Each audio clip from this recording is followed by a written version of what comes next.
Empiece, compañero, vamos. Yo soy Nicolás Bolavic. Me dedico a la computación desde hace mucho y me interesa que todo el mundo tenga una computadora, sobre todo en este momento.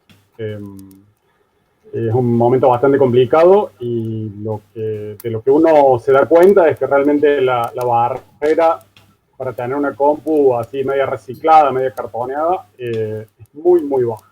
Entonces, yo a Sergio no lo conocía, lo conocí por redes sociales y era básicamente mi alma gemela, pero en Cava, eh, porque hacía lo mismo. Y bueno, así que en un momento nos llamamos y dijimos, che, hagamos algo. Y bueno, acá estamos haciendo algo y mostrándole lo realmente fácil que es agarrar una compu y que está por ahí tirada o qué sé yo, hacerle mini reparaciones o mejoras, instalarle el software libre y salir andando. Con la idea principal de que nadie se puede ocupar solamente de esto, o sea, esto no es a los hombros de un Goliath, sino que es entre todos. Hay que hacerlo distribuido por la naturaleza distribuida de la pandemia. La pandemia te obliga a tener un enfoque súper local.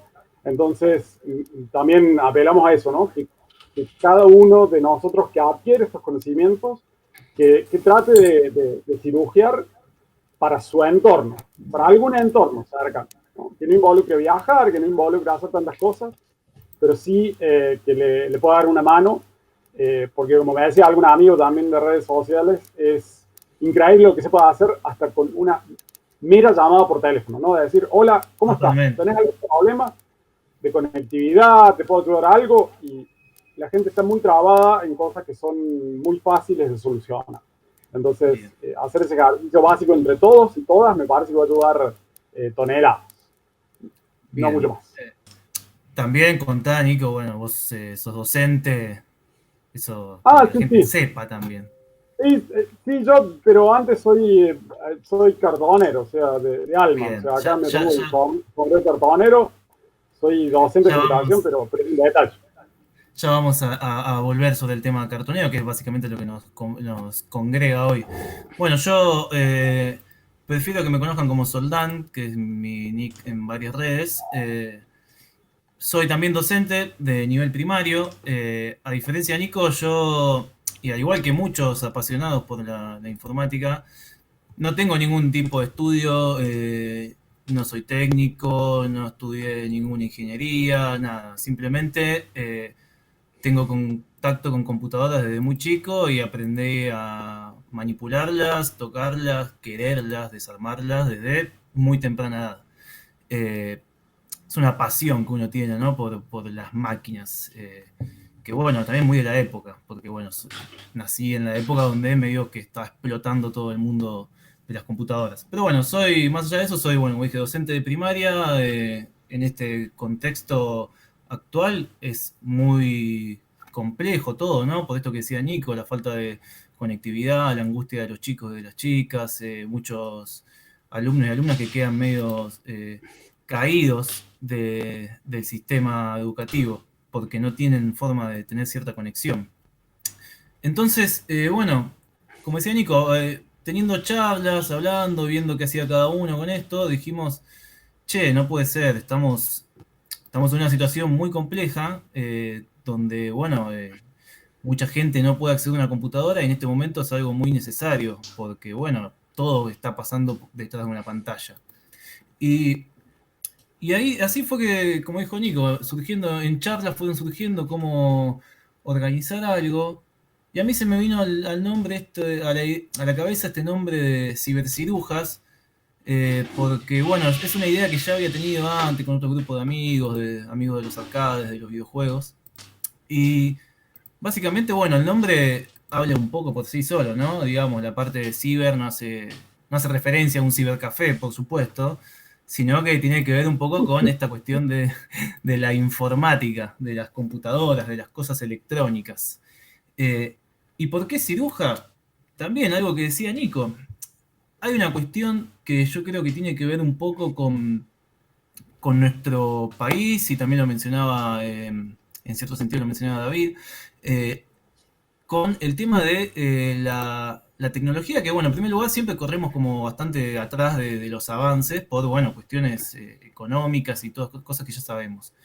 Pero también a mí hay una cosa que aprendí del cirujeo y que lo hablábamos ayer con Nico, que el ciruja como figura, primero que el ciruja para mí es como una figura muy latina, y sobre todo, bueno, la pienso mucho en Argentina, ¿no? El linchera, el ciruja, todas cosas presentes, ¿no? En los tangos históricos. Eh, y el ciruja es básicamente alguien que, como hablamos ayer, ¿no, Nico? Que encuentra valor en la basura.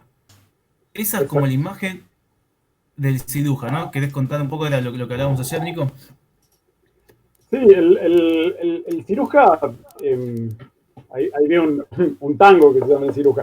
El, el- Más allá de la figura argentina y de esto de que uno está un poco atrasado, el ciruja es el que le encuentra valor, ¿no? El que le puede poner fuerza de trabajo a eso que la gente tira y a partir de eso generar valor, ¿no? Entonces hay dos componentes, ¿no? O sea, ¿qué es lo que la gente tira? Y después, ¿cuál es el trabajo que hay que ponerle para que eso vuelva a tener valor, ¿no? Entonces, hay un doble juego, ¿no? Y me parece que ese doble juego es más que interesante con las computadoras, porque lo que la gente tira está bastante bien y porque el trabajo que hay que ponerle es bastante poco, ¿no? Porque uno podría decir, bueno, juntemos pedazos de hierro y nos armemos una casa. No es directo eso, ¿no? Porque hay que poner muchísimo trabajo.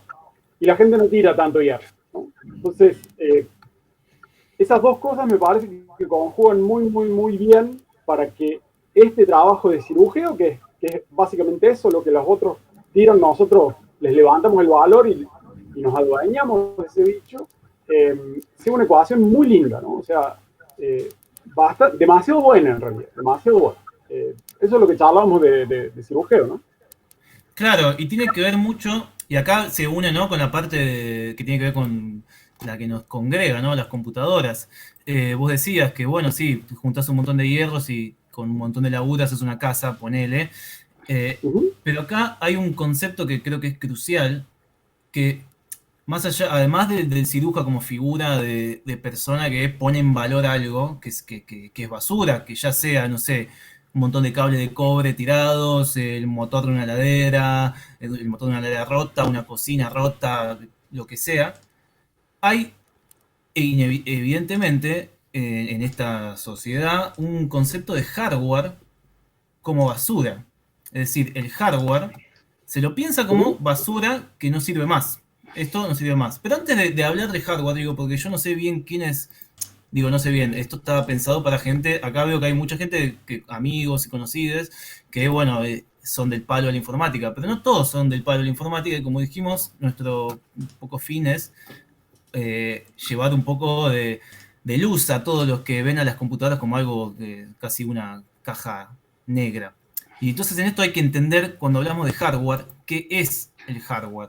Tenemos que pensar en la computadora primero como un objeto que uno puede estudiar sin ser un super nerd, un tremendo hacker, un super geek. Cualquier persona puede acercarse a un conocimiento de la computadora. Pero hay que tener obviamente nociones básicas. Y una de las nociones básicas que hay que tener es que saber qué es el hardware y qué es el software. Porque si no, no podemos hablar de hardware como basura si no sabemos lo que es el hardware. Uh -huh. Hablando mal y pronto, para todos aquellos que no tienen mucha idea de lo que es una computadora, el hardware es como la parte física que podemos ver, lo que podemos ver.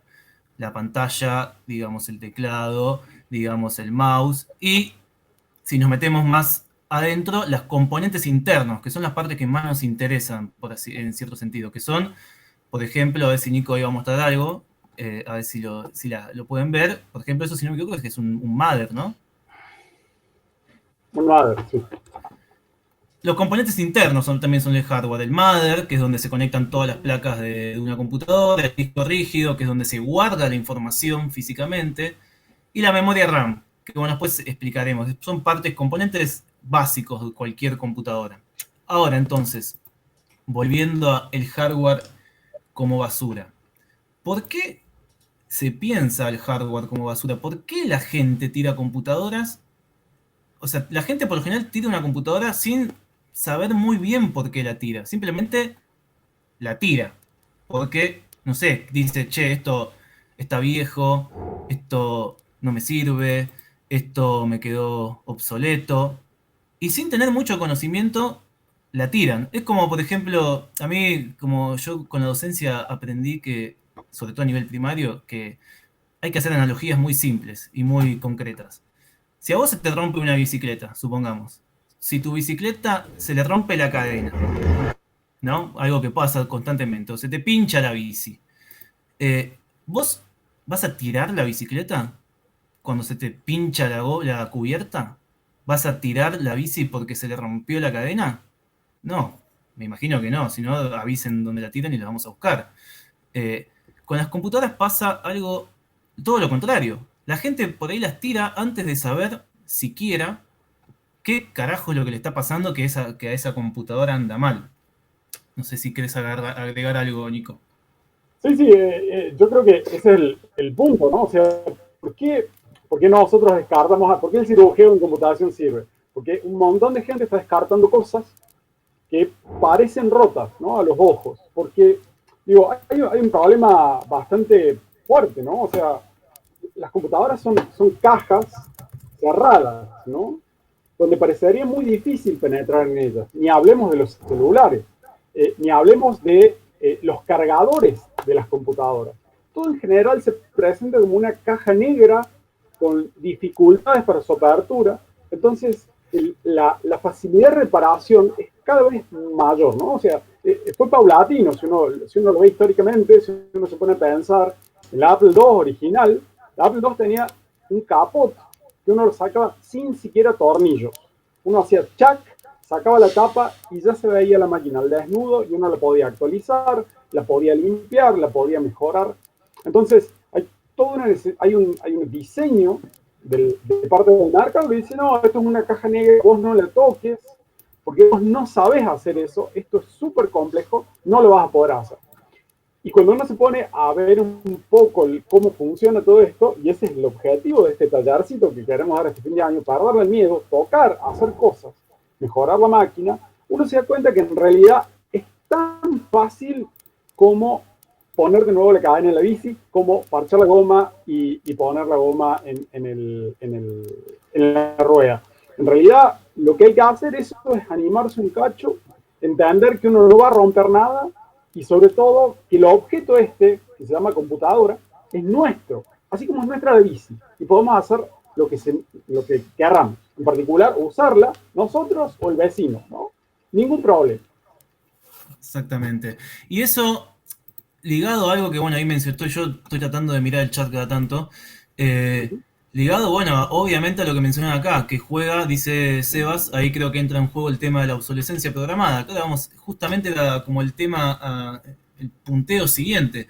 Porque, a ver, la gente no sabe estas cosas por lo general, no porque es tonta, es ignorante de por sí, o porque lo que sea. No lo sabe y tira las... Opa, hay un eco loco. Y tira las computadoras eh, porque hay algo detrás, hay una, sí, yo diría que es una ideología, una manera de pensar, un discurso que tiene que ver que es lo que se conoce como obsolescencia programada. Esto es, básicamente, que los dispositivos electrónicos, ya sea, esto corre a cuenta con cualquier cosa, ¿no? Pero acá estamos hablando de computadoras. Es decir, los dispositivos electrónicos, computadoras, laptops, celulares, son diseñados con una fecha de vencimiento, que la pone básicamente, es tipo como una, yo lo pienso como una mafia entre el productor, el fabricante de computadoras y el distribuidor de software, como que entre los dos se ponen de acuerdo en decir, che, vamos a hacer esta computadora. Hacemos esta computadora, pero vamos a ponerle todas las trabas posibles. Entienda que si no la cambia de acá a 4 o 5 años, no le va a funcionar más. Esto es muy notorio con el tema de los smartphones. Con los smartphones es obsceno esto, porque a Sí. cualquier persona le habrá pasado que se compra un teléfono y a los 2 años ya medio que no le sirve más, cuando no debería ser así. Porque tenemos los teléfonos, vos justo ya me lo explicabas bien el tema de los microprocesadores, Nico, ¿querés hablar un poco de eso? Sí, los teléfonos en particular, el resultado es la miniaturización de los transistores que ahora uno puede fabricar en 14, en 10 nanómetros. Entonces puede hacer cosas realmente pequeñitas y la necesidad de seguir vendiendo esos microprocesadores chiquititos que en realidad tienen un coste de fabricación muy bajo porque el yield, que se llama así en fabricación de microelectrónica, es muy alto. Cuanto más chiquito es lo que hace, digamos, la probabilidad de que la R es menor. Entonces, a uno le intentan vender dispositivos pequeñitos, todos los que se puedan, absolutamente todos los que se puedan. Entonces, hay una fuerza muy fuerte por parte del mercado de tratar de agarrar y venderte la mayor cantidad de dispositivos por unidad de tiempo, ¿no? Ese es el negocio, un reciclado en el mal sentido, o sea, de tener que recomprar tu mismo dispositivo de una manera furiosa. Y todo eso genera una montaña de basura muy, muy grande, ¿no? O sea, si uno se pone a pensar, si yo duplico la vida de mi smartphone, yo voy a ayudar a bajar a la mitad la basura que se produce por año, ¿no? O sea, y eso se puede hacer, ¿no? O sea, uno debería tener la capacidad y la posibilidad de jugar como consumidor y decir, no, yo no quiero eso, yo quiero algo que sea expandible, que sea reparable, que me den actualizaciones, que yo pueda realmente poseer el dispositivo y no que el dispositivo en cierto momento diga, no, ya no sirve más, ahora tenés que cambiarte a un procesador más rápido, con más RAM y más memoria interna, ¿no? Entonces, básicamente uno no tiene el control, uno es una especie de pez que va con la corriente. Totalmente. Y eso tiene, y esto de nuevo, ligado a esta idea que tenías vos, que mencionabas vos de la caja negra.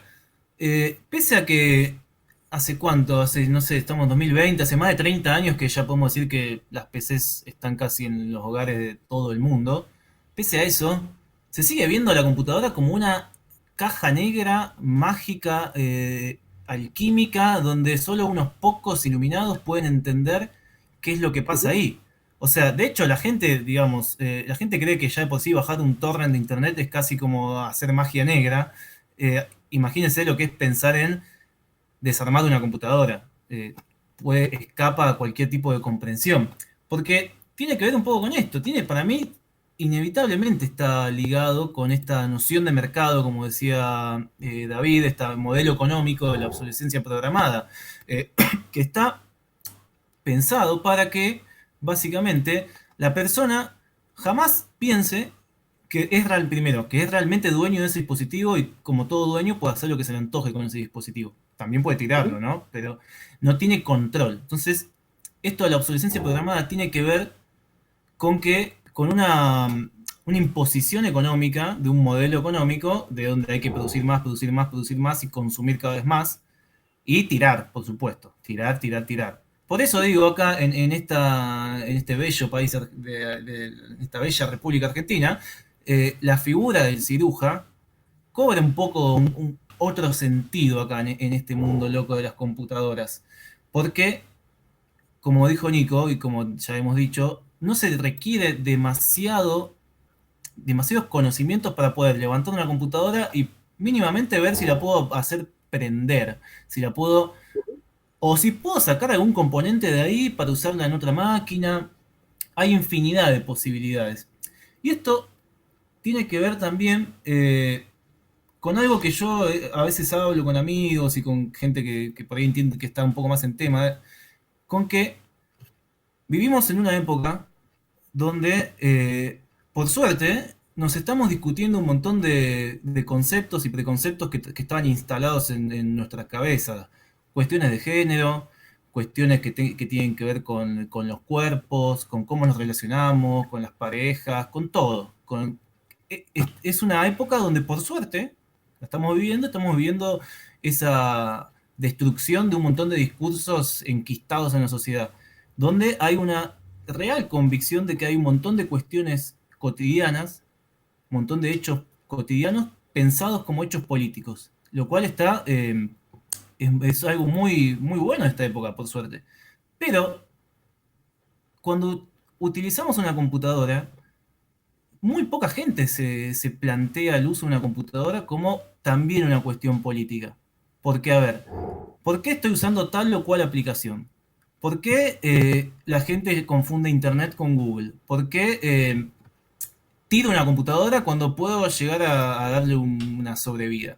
Tiene que ver con esto, con que hay una cuestión política detrás de usar una computadora. Así como hay una cuestión política detrás de los géneros, hay una cuestión política detrás de los cuerpos, hay una cuestión política detrás de cómo nos relacionamos con nuestros amigos, nuestras parejas, hay una cuestión política en cuanto a cómo utilizamos la tecnología.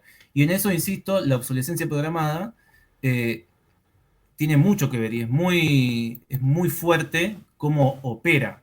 Porque es muy normal escuchar a usuarios comunes decir, che, no, bueno, no me anda más, tengo que cambiar la compu, tengo que comprar me tengo que comprar me tengo que comprar un i9 para navegar por internet. O sea, Ujú. no, hay algo Sí, que yo lo escuché evidentemente mil está. veces. Sí, sí, decí, Nico. Sí, que eso son los típicos ejemplos, ¿no? O sea, necesito un Core i9 para navegar Internet. No, no necesitas un Core i9 para navegar Internet. Por ahí hay también una cuestión un poco más técnica que tiene que ver con la computación, con la arquitectura de las computadoras, cómo funcionan internamente, para entender por qué en este momento una computadora de hace 10 años es perfectamente operativa, ¿no? O sea, es una cosa muy rara porque cuando se está diciendo todo el tiempo que las computadoras avanzan a una velocidad muy grande, lo cual es cierto, pero las computadoras no quedan obsoletas rápidamente. Lo que sí queda obsoleta es la otra parte, digamos, o sea, la compu en sí es la CPU, es el microprocesador. El microprocesador de una computadora de hace 10 años sigue siendo tremendamente rápido, pero a niveles difíciles de imaginar por la cabeza. Tal vez esas computadoras venían con muy buena CPU, pero muy poca RAM, porque en ese momento la pisada de las aplicaciones era chiquita, o sea, tenían poco ocupación de RAM. Entonces, estas máquinas, cuando ejecutan una aplicación actual, y estoy hablando de aplicaciones web o de aplicaciones locales de la computadora, realmente se arrastran. ¿Por qué? Porque la memoria RAM es la memoria principal de la computadora que te permite ahí tener todo el almacenamiento temporal y muy, muy rápido. Cuando se le acaba la RAM, salta al otro almacenamiento, que es el que sigue en la cadena de los niveles. Tenemos la CPU, que es lo más rápido, pero es muy chiquito. Después viene la RAM, que es un poco más grande, pero más lenta. Y finalmente, abajo de todo, viene el disco duro, que es lo más grande de todo y realmente lento. Y ahí viene el problema principal. Actualmente, la mayoría de las máquinas se entregan con discos duros. Las máquinas baratas vienen con discos duros rotacionales. La diferencia de velocidad que hay entre la CPU y el disco duro rotacional es inconcebible para la mente humana. Ya directamente la diferencia entre la velocidad de la RAM y la velocidad del disco duro, en un momento me puse a calcularlo cuando estábamos haciendo una actividad por unos chicos, para más o menos dar una idea. Si la memoria RAM es un avión supersónico, entonces el disco duro tiene la velocidad de un caracol. Esa debería ser la diferencia que tenemos que tener en la cabeza. Entonces, bueno, está bien. Cuando yo tengo una computadora que tiene poca memoria RAM y tiene que acceder al disco duro para simular esa memoria que no tiene, sí, la computadora no va a funcionar. ¿Pero esa computadora no sirve? Sí sirve. Simplemente hay que ponerle suficiente RAM para que entre en el programa en esa memoria rápida. Y bueno, y si no entra en esa memoria rápida, buscar en el disco duro. El disco duro también Claro. se puede solucionar en un punto porque hay una tecnología muy buena que se llama disco de estado sólido que hace milagros respecto a las máquinas. Entonces, cambiar una máquina de disco rotacional a disco de estado sólido es magia. Simplemente la computadora se transforma. Bueno, Sí, acá para aquellos que no tienen tan en sus cabezas estos conceptos de disco rígido, microprocesador, memoria RAM, lo que tienen que tener en claro si tienen algún equipo viejo es esto que dijo Nico. Si es una computadora que la compraron hace 10 años, no pueden decirle vieja, porque sigue, seguramente, sea desde hace 10 años, ¿qué será? Ya puede ser i3, supongo, hace 10 años, i3 Sí, mínimo. Si es una compu, una laptop que compraron hace 10 años, es una laptop que, como dijo Nico, el procesador puede tener 10 años, pero no sigue, no, como decía Nico, la velocidad ya sigue siendo un procesador de alto, de buena velocidad. Entonces, lo que pasa es lo que decía Nicolás. Tenemos el microprocesador, que lo compramos en un momento, esa compu. Esa compu, en el momento que la compramos, venía con ciertas especificaciones de ese momento. Digamos, no sé, 4 gigas de RAM. Claro, o menos, supongamos que venía con 2.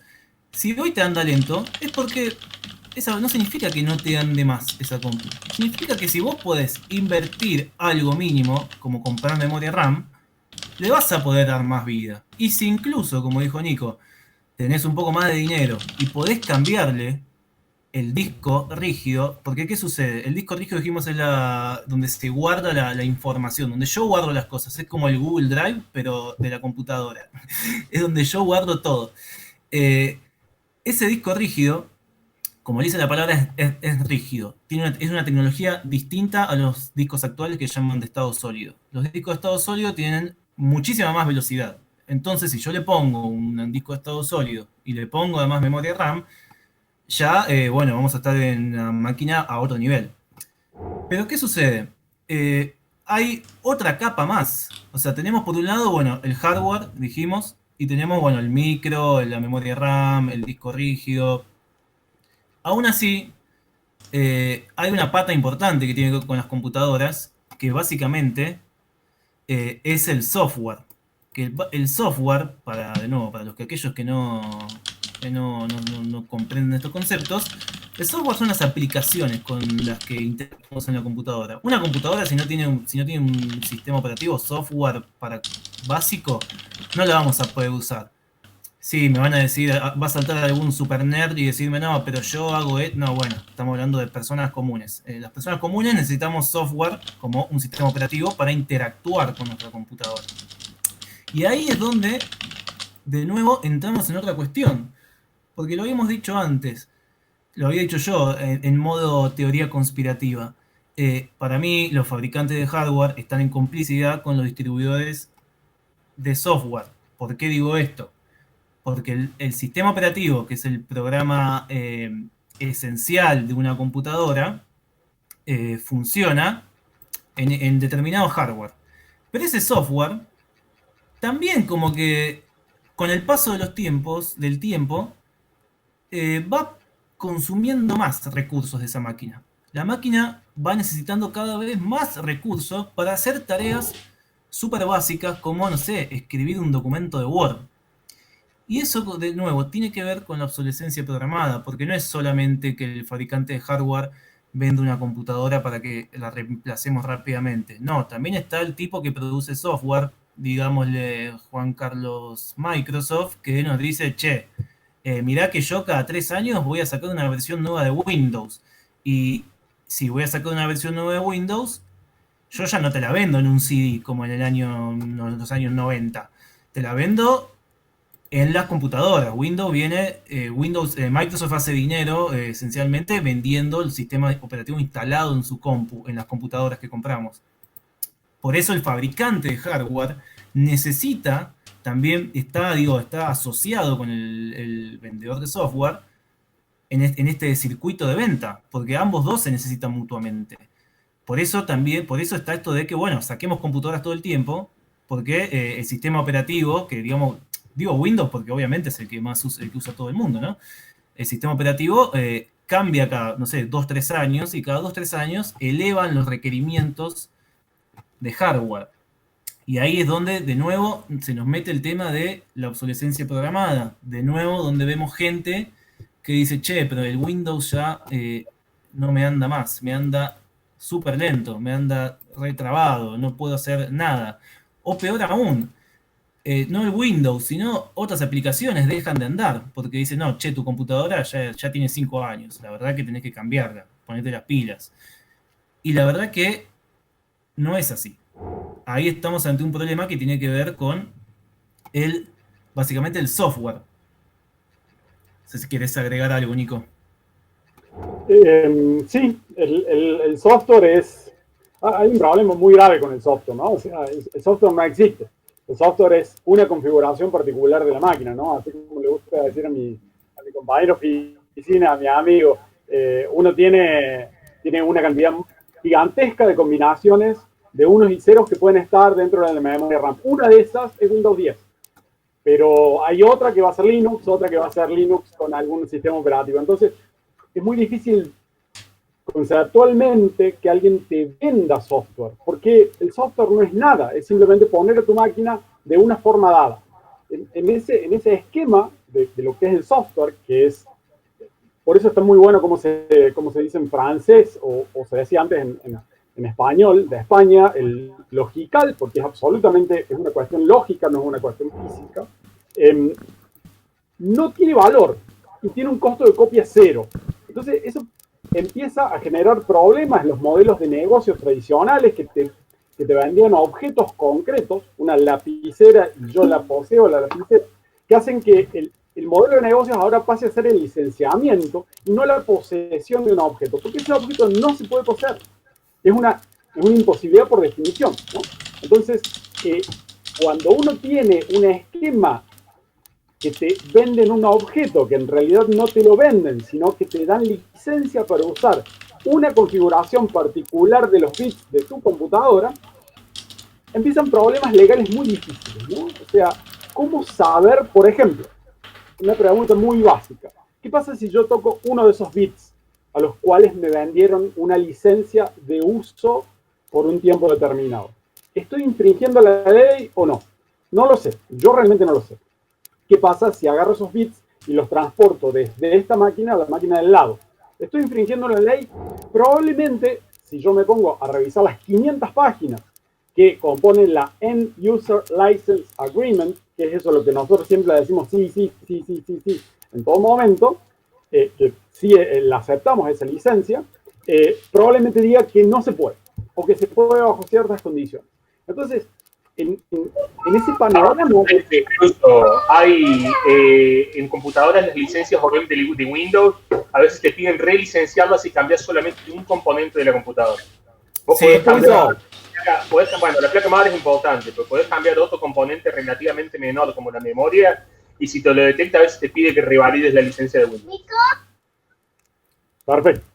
Entonces, sí. en ese contexto se vuelve muy difícil trabajar con software propietario, muy difícil, ¿no? Y esto de software propietario es que la propiedad, digamos, uno no tiene la propiedad de tocar, de instalarlo en otras máquinas, de copiarlo, no tiene ciertas libertades mínimas que yo creo que son inherentes al software, por la naturaleza del software, porque el costo de la copia es cercano a cero.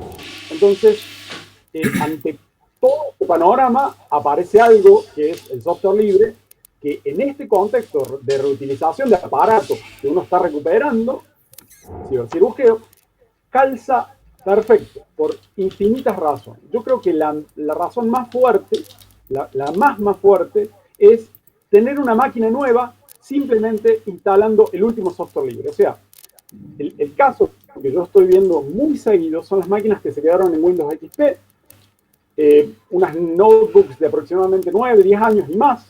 Esas máquinas tienen Windows XP, no hay posibilidad de hacer el upgrade, colocar Windows 10 es imposible, pero uno agarra e instala software libre en esa máquina, sistema operativo y aplicaciones libres, y uno tiene una máquina nueva, con el último navegador, con el último editor de texto, con el último programa para hacer edición gráfica. Entonces, en esa posibilidad que nos da el software libre, que me parece que simplemente fue poner al software en el lugar que le corresponde, porque las ideas no se pueden vender, las ideas.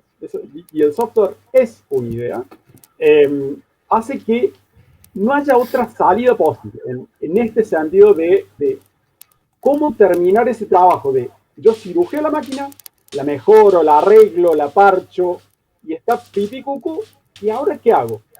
¿Qué le pongo arriba? Ahí viene la otra cuestión, porque dijimos, primero tenemos que perder el miedo y apropiarnos del hardware, de la computadora, de la cosa física.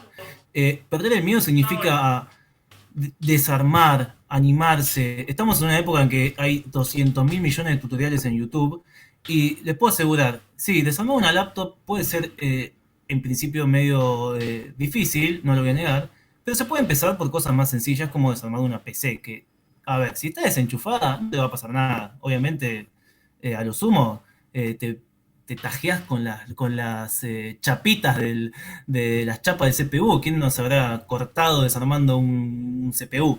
Pero más allá de eso, no te va a pasar nada. Obviamente, por favor, tomen recaudos, porque la verdad que las chapas de la CPU son muy filosas y si son viejas pueden tener, no sé, te puede agarrar tétano, supongo, ¿no? Hay que estar vacunado antes de ponerse a cirugiar por las dudas. Pero lo que voy, hay que perder el miedo, apropiarse del hardware, animarse a desarmar, no va a pasar nada. Pensemos esto además, si es algo que cirugiamos, una compu que vemos en la calle, eh, ¿qué vas a perder desarmándola? Nada, porque por sí no sabes si anda. Entonces, piénsenlo como una forma de entrenamiento. La primera cosa es, si yo quiero aprender algo, primero me tengo que mandar a hacerlo, primero tengo que entrenarme. Y una forma es esto, encontrar alguna cosa en la calle, levantarla, todo el tiempo se tiran computadoras y ponernos a cacharrear, mirar, desarmar. Y ahí es cuando, bueno, digo, nos apropiamos del hardware. Bien, sí, ya me empoderé y sé agarrar hardware, meto mano acá, meto mano allá, me saco tornillo, pongo tornillo, listo. Pero dijimos, hay otra pata, que es el software. Yo puedo, en cierto sentido, apoderarme del hardware y también tengo que apoderarme del software. Y esto, para hablar un poquito, explayar un poco lo que decía Nico, no hay mejor forma de apoderarse del software que usando software libre. Y acá una pequeña, no introducción, ¿no? Pero para explicar para aquellos que no conozcan. El software, dijimos, son las aplicaciones, ¿no? Las aplicaciones que nos permiten interactuar con el hardware. Ahora bien, ese software, como dijo Nico, es una idea, es algo que se plasmó, es algo que se creó, es algo que se programa, ¿no? Que uno programa software. Y las cosas que se programan tienen lo que se dice el código fuente, o sea, el código fuente son las instrucciones que hacen que un software funcione. ¿Qué sería la analogía más simple, que es básicamente la que usa todo el software libre? Es decir, que el código fuente es como la receta de una torta, ¿no? Si yo quiero hacer una torta de lo que sea, necesito saber cuáles son los ingredientes. Una analogía simple es eso, el software, el código fuente es como la receta del programa. Ahora, ¿qué pasa? En el software privativo, esa receta no la puede ver nadie. O sea, nadie puede conocer la receta de Coca-Cola más que Juan Carlos Coca-Cola, porque funciona así. Pero en el software no fue siempre así. El software históricamente, si uno revisa la historia de la informática, va a entender que los primeros hackers, los primeros programadores, los primeros científicos de la computación, no les importaba tres carajos de quién era el software. Ellos querían estudiar el código. Porque así como un médico para estudiar el cuerpo humano va a la facultad de medicina y tiene que agarrar los cadáveres en anatomía, un programador que quiere aprender sobre las ciencias, no solo un programador, ¿no? Pero alguien que estudia ciencias de la computación, necesita ver código, necesita ver esas cosas. Es básicamente lo mismo. En el software sucedió eso. En las facultades, en las primeras universidades, cuando había computadoras, los científicos desarrollaban hardware y se prestaban el hardware, perdón, desarrollaban software y se prestaban el código circulaba, hasta que, bueno, en algún momento las empresas dijeron, che, pará la mano, ¿cómo que vas a andar viendo el código? ¿Cómo que el código circula? No, esto tiene que tener una licencia. Si yo te vendo el software para que te ande la impresora, yo no te voy a dar el código ese, porque es mío, porque yo lo hice, porque es mi idea. El software privativo funciona así. El software libre funciona de una manera totalmente distinta. Dice, no, el código yo te lo doy para que vos lo mires, lo investigues, lo compartas, hagas lo que se te antoje. Siempre, bueno, respetando algunos puntos que es como si lo vas a copiar, si lo vas a modificar, decir quién cita la fuente original y algunas cuestiones así. Pero ¿qué sucede entonces?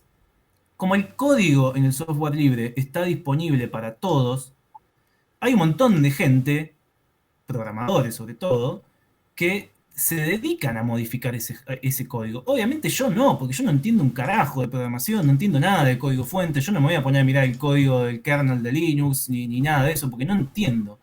Y a mí esa parte, podría pensar, digo, a mí qué me importa eso, porque yo no toco código, pero me importa porque que el código sea libre permite que un montón de hackers lo modifiquen.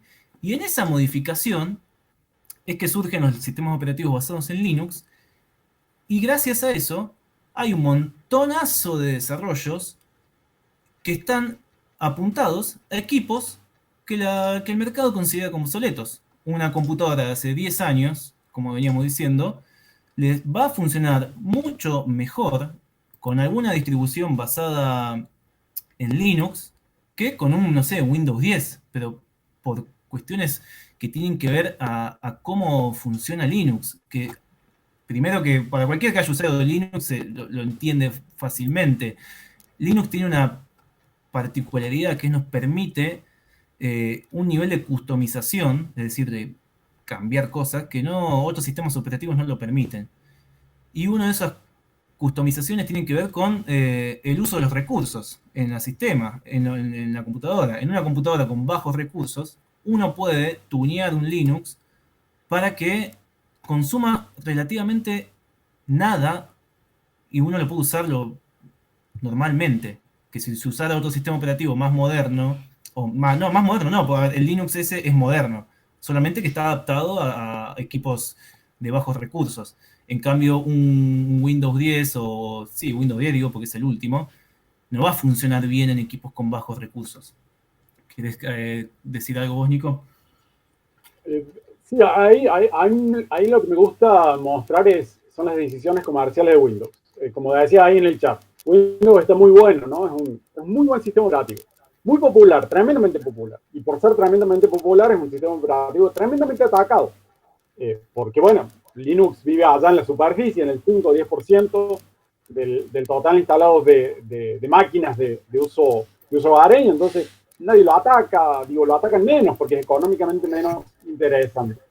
Pero Windows está muy bien, o sea, como sistema operativo. Yo realmente lo aplaudo, digo. Hay veces que hago cosas en Windows en 5 segundos que en Linux realmente me cuestan, ¿no? En NTFS, por ejemplo, es bello. Pero el punto está en las decisiones, ¿no? ¿Por qué Windows 10 es pesado? Bueno, porque en realidad te ponen un montón de software que sí o sí lo tenés que agregar, que vos no podés agarrar y decir, che, no, tengo una máquina liviana, instálame Windows 10 y sácame todo ese, se llama bloatware, o sea, software que lo único que hace es engordar la cantidad de software, no aporta nada, te llena de publicidad. Uno podría customizar eso, uno podría customizar la interfaz del usuario, o sea, adaptarla para que sea livianita, para que no haga todas esas animaciones, porque yo tengo una placa gráfica que no acelera, y podría seguir, y efectivamente lo podría hacer funcionar muy bien en alguna máquina de esos recursos. El punto es que hay una fuerte presión comercial para mostrarte Windows con toda esa forma de la interfaz de usuario, con todos esos efectos, con todo ese bloatware, esos programas que te agregan. Entonces, no es tan fácil agarrar y empezar a sacarle estas cosas y recortarlas. Como Linux divide muy bien, Linux, por decir algún sistema operativo libre, divide muy bien entre lo que es el sistema operativo en sí y lo que es el display manager, o sea, lo que maneja la pantalla, y a su vez el manejador de ventanas, yo le puedo cambiar todas esas cosas cuantas veces quiera. Es más, lo más normal es que cada uno de nosotros y nosotras utilicemos, a mí me gusta KDE, a mí me gusta Gnome, a mí me gusta el XD. Y cada uno tiene un perfil de usuario y de consumo de recursos totalmente distinto. Entonces, está bueno la posibilidad de entrada de poder elegir. Esto es lo que decía Sergio de la adaptación, la customización. En Linux esto es por defecto. En Windows, no. En Windows uno tiene que conocer bastante, toquetear bastante, probablemente en el registry y en esas cosas, para lograr lo que uno quiere. Pero se podría en Windows, tranquilamente se podría en Windows. Linux lo que hace es, te la hace infinitamente más fácil, con distribuciones que están absolutamente apuntadas a las máquinas de bajos recursos. Sí, y además esto es muy importante que dijiste vos, Nico, que nosotros, porque bueno, los que somos usuarios avanzados, a ver, primero paréntesis, no es que odiamos a Windows. Un poco sí, un poco de mi parte, no lo voy a negar. Pero es necesario, es un mal necesario, como todos los males, hay males necesarios. es un buen sistema operativo para un montón de cosas. Cada sistema operativo funciona para cosas distintas, depende siempre del usuario, ¿no? Cada usuario tiene su necesidad. Pero para el usuario promedio que simplemente entra a internet, no sé, va a Netflix, manda un correo electrónico, sube memes de gatitos, para ese usuario promedio, exponerse a usar un sistema operativo que, como dijo Nicolás, es el más atacado por todo el mundo, es medio un despropósito, porque teniendo otro sistema operativo que Recording has stopped. podés usar, bueno, gracias por avisar, teniendo un sistema operativo que podés usarlo sin miedo a que se te llene de bichos la computadora, la verdad que, digo, ¿no? Para los usuarios, para los que están y no conocen de Linux y usan Windows, es una oportunidad porque realmente cuando uno usa una computadora, prácticamente que se olvida del sistema operativo y simplemente se pone a usar una aplicación. Digas, llámese navegador web, llámese suite ofimática, lo que sea. Y además cada vez hoy en día todos usan web apps, todas, que Google Drive, que Spotify, que WhatsApp Web. Todo pasa por básicamente el navegador. Y el navegador está presente, los navegadores están presentes en todos los sistemas operativos. Entonces yo creo que es importante esto que decía Nico, que hay que pensar un poco para el usuario común, promedio, animarse a usar algo distinto. Porque le va a funcionar mejor no solo por estas cosas que dijimos, sino además por esta cuestión de que Windows es el sistema más atacado. Y no porque sea necesariamente malo, sino porque es el más popular. Si Linux fuera el más popular, también sería el más atacado. Básicamente es eso. Por eso está bueno también pensarlo un poco de ese lado, de podemos usar, no solo por Linux, no solo porque podemos aprovechar viejos equipos, sino porque además nos conviene como usuarios comunes. Si yo, a ver, Recording is on. uso Linux siempre, porque yo no necesito otro software. Yo uso solamente un navegador web, una suite ofimática y no mucho más. Cuando quiero jugar videojuegos, sí, me paso a mi parte de Windows, como cualquier persona de a pie. Necesitas usar Windows en algún momento, porque es el sistema operativo más utilizado.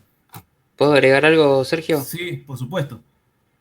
¿Cómo están? Sí, digamos, yo soy viejo usuario de Linux. Creo que una de las problemáticas que hubo mucho tiempo era la usabilidad a nivel usuario final en las distribuciones de GNU Linux. Y generaban bastante rechazos. Creo que hace muchos años la imagen de utilizar un sistema operativo tipo Unix como GNU Linux, BSD o lo que sea libre, estaba muy relacionado con la parte de la terminal y cosas no gráficas, y creo que eso tenía mucho rechazo al usuario final. Capaz que Windows ya tenía interfaz gráficas con el Windows 95 y en GNU Linux recién estaba muy verde todo, recién había interfaces muy básicas. Creo que primero los escritorios fue KDE a tener una interfaz más o menos viable, pero seguía siendo muy rústica la usabilidad a nivel sistema operativo y generaba cierto rechazo. Y esto recién creo que empezó a cambiar a partir del año 2007, por ahí, con la aparición de distribuciones como Ubuntu o OpenSUSE o diferentes distribuciones así que empezaron a enmarcarse a un mercado más comercial y empezar a tratar de traer usuarios finales. También está muy relacionado toda la parte de sistemas operativos de Unix a nivel servidores e infraestructura. Y capaz también el usuario que lo utilizaba está muy relacionado a eso porque trabajaba todo el tiempo con eso y le gustaba esa parte. Y tampoco se ponía en énfasis a traer ese usuario final que vos estás diciendo, porque no había también. Creo que me parece con el cambio más, una visión más comercial, hablando hoy de lo económico, ¿no? De la obsolescencia programada. Una empresa como Canonical, que es la que desarrolla Ubuntu, trajo eso, digo, ¿no? Me parece que empezó a traer un nicho, decir, bueno, esto es seguro, como vos decías recién, es más fácil y menos recursos al usuario final. Bueno, más darle esa parte de usabilidad que le falta y empezó. Creo que eso también empezó a traer mucho usuario final y que usuarios sin conocimientos demasiado técnicos empiecen a utilizar distribuciones como Ubuntu. Y también una autocrítica creo que hago a la comunidad es que siempre se centraban a ver quién era el más hacker y utilizar más Total. terminales y hacer lo más rústico posible. Y yo uso Win, uso Nano, uso iMac o cosas por el estilo y nunca se centraba capaz en el usuario. Y un poco lo que decía Nico, ¿no? Del hardware y de tener posesión sobre la misma máquina hoy, digamos, pensemos que la premisa del software libre nació de una demanda de una persona que quería utilizar una impresora que fue donada a un laboratorio de una universidad y no la puede utilizar porque el driver que era no corría en su sistema operativo. Esta persona, estamos hablando de Richard Stallman, fue a quejarse a esa empresa y esa empresa le dijo que no le iba a dar el driver. Y ahí inició toda su travesía de la que era Free Software Foundation y el proyecto GNU. Digo, Total. está muy bueno, pero me gusta ser muy autocrítico también en ese sentido, digo, porque gran parte tenemos culpa nuestra de la comunidad de software libre, que no acercamos a veces al usuario final y a veces capaz que los corríamos un poco. Pero nada, quería sumar eso. Sí, sí, totalmente. Lo que decís es tal cual. O sea, hay como... Hubo durante mucho tiempo esta idea de que Linux, usas Linux, sí, sos un super hacker ahí, que estás tirando comandos a lo loco, terminal negra, todo. Quedó esa imagen. Con la aparición de Ubuntu empezó como a agitarse el avispero, pero igualmente, como decís vos, también estaba esta cuestión de ver quién es el más hacker de todos. Y en el medio, un montón de usuarios, un montón de usuarios que no se sumaban por temor, o como decían ahí en el chat también, por cuestiones de que la aplicación, no sé, LibreOffice, OpenOffice no era exactamente igual al Word. Eh, Hay que tener la mente bastante abierta y estar dispuesto a aprender algo, porque a ver, no es que, insisto, no hay que transformarse en un super hacker ni es que LibreOffice es lo súper más distinto a Word. Obviamente, si uno, poniendo el ejemplo de LibreOffice, que es el que mencionaron en el chat, eh, el usuario promedio usa el Word para escribir. Ya digamos que no sé cuántos usan el Word, además, supongo que la mayoría cada vez usan más la suite online, llámese Office 365 o Google Drive. Pero si usas el Word y usas no haces nada loco en el Word, el LibreOffice no es muy distinto, sí, te cambia un botón, se llama una cosa distinta, lo que sea. El problema, creo yo, en la cuestión de LibreOffice, OpenOffice, es el Excel cuando hay un usuario más avanzado que hace hojas de cálculos muy complejas, que ahí sí, obviamente, cambia un poco la cuestión. Como para ir medio cerrando, creo, ¿no, Nico? Vos querés mostrar unas cositas. Yo creo que la gente, insisto a que, como dijo algo que dijo Nico antes, empezar a armar pequeños nodos locales donde se hagan catálogos de qué hardware hay, qué tengo, qué no tengo, busquen en sus casas si seguro tienen una compu sin usar, seguro tienen una laptop sin usar. Obviamente, una laptop, como dije, de hace 10, 15 años puede servir. Una compu de hace 20 años, tipo, digamos, Pentium 4, y ahí sí, puede servir, pero es más para un tema de experimentación personal, no va a servir para algo, para navegar la web cotidianamente, porque la verdad que también Internet las páginas web y todo consumen cada vez más recursos. Pero insisto, todo hardware les puede servir como método, como cuestión de experimentación y de aprendizaje, desarmar, es cuestión de aprender y además, insisto, todo se suma como para repuestos para una cosa, para la otra. No sé, pienso en un Pentium 4, capaz que no sirve para navegar por internet, pero yo he agarrado un Pentium 4 y lo he transformado en una retroconsola, le puse emuladores y listo. Todo tiene si le busca la vuelta y las ganas y el tiempo que tenga, ¿no? Cada uno, le puede encontrar una, un uso. Y como para ir cerrando, yo quería decir básicamente que, bueno, esta era como una charla iniciática, ¿no? Por eso es más hablado que otra cosa, para, digamos, como una especie de declaración de principios. Hay que apropiarse del hardware, hay que apropiarse un poco del software, dejar de tener miedo al software libre, dejar de pensar que es cosa de hackers. Sí, hay hackers, pero la mayoría, muchos de los usuarios son usuarios comunes. Yo me siento un usuario común, he aprendido más por cuestiones de curiosidad propia, pero la mayoría son usuarios comunes. Y como dijo ahí David, con las nuevas interfaces con las nuevas interfaces, con las interfaces que aparecieron a partir de Ubuntu y todo eso, se ha hecho todo muy amigable para el usuario común. Bueno, Nico, te dejo a vos para que vayamos, no sé qué querías mostrar, vos, Sí, a ver con qué nos nosotros, sorprende. sí, no, nuestra idea, no sé si voy a mostrar la máquina porque ya estamos en 1 hora, 3 minutos. Me parece que ya es más para ir cerrando porque ya es como tiempo de descuento. Está bueno hacerlo de 1 hora porque si no después se extiende. Si uno empieza a correr el tiempo, esto no termina más. Siempre y termina siendo una charla así media de café. Sí. El objetivo es tratar de ayudar a todos y a todas. Autoayudarse y ayudar a otros, ¿no? En estas cosas que son básicas, apoderarse de la compu, cirugiarlas, repararlas, mejorarlas, instalar software libres y generar más computadoras para que todos podamos pasar esta pandemia de alguna forma razonable, simplemente razonable. Esto la vamos a pasar mal, es así, y cada vez peor acá en Argentina. Pero pongámosle un poquito el hombro a estas cosas, intentemos todo este tiempo. Nosotros la idea es juntarnos el 4º viernes del mes que viene, de nuevo, ya para meter mano en las máquinas, mostrarle qué partes tiene una computadora adentro, que una PC es lo mismo que una notebook, es exactamente igual, que uno no tiene que cambiar la RAM, el disco duro, y una serie de cosas. Y mientras tanto me parece que este mes está muy bueno para cirugiar. ¿Cirugiar qué significa? Cuando se contacten con un amigo por chat, le preguntan, che, ¿tenés alguna máquina tirada? Ah, sí, tengo.